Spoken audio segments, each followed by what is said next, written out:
अस्सलाम वालेकुम viewers, welcome back to my YouTube channel daily tips with Asma. आज की इस वीडियो में हम आपको बताएंगे जाफ़र नाम के बारे में अनोखी और दिलचस्प मालूमात। जाफ़र नाम का शुमार लड़कों के नामों में होता है। जाफ़र एक इस्लामी नाम है। जाफ़र नाम की इब्तिदाई तारीख़ अरबी ज़बान से निकलती है। जाफ़र नाम के अफराद के लिए खुशकिस्मत नंबर 2 माना जाता है। माहिरीन के मुताबिक जाफ़र नाम के लड़के बहुत हुनरमंद होते हैं। जाफ़र नाम का मतलब है एक सहाबी का नाम।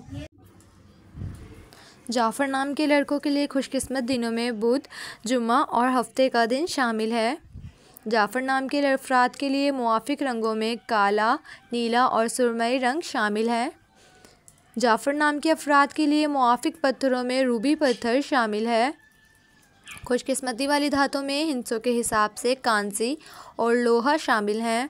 सो फ्रेंड्स, अगर आप अपने नाम का मतलब जानना चाहते हैं तो कमेंट बॉक्स में अपना नाम लिखें। इंशाल्लाह हम आपके नाम की वीडियो ज़रूर बनाएंगे। Thanks for watching. अल्लाह हाफिज़।